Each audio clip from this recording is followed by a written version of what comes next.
Find four consecutive negative integers such that the product of the first and third is 25 greater than the product of negative 13 and the fourth. Well, four consecutive negative integers are going to look like this. N, and they're consecutive. If they were odd or even, I'd add 2, but the next one would be n plus 1, and the next one would be, 1 greater. They're all consecutive, one right after the other. So here are my four consecutive negative integers.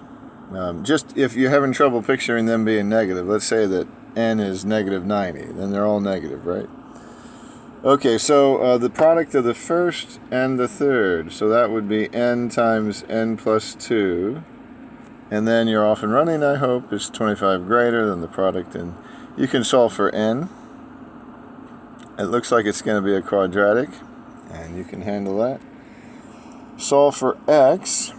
I think the first thing I would do is multiply both sides by r plus 5x, because I can't have the x on the bottom, but then I have to do it to the y as well. So I'd end up with y times r, so I guess that'd be ry alphabetically, plus 5xy, y times both of these things, is equal to 3px, I might as well distribute the 3, plus 6. Now my goal is to get the x's together on one side and everything without x on the other side. Alright, so that's going to involve moving things away from the left side, since I've picked that to be my x side, and things that don't have an x, move them to the right. Things that do have an x, move them to the left, and then factor out an x and divide by the leftovers. The graph of the function f of x is equal to x squared is shown on the left. That looks like f of x, or y, equals x squared.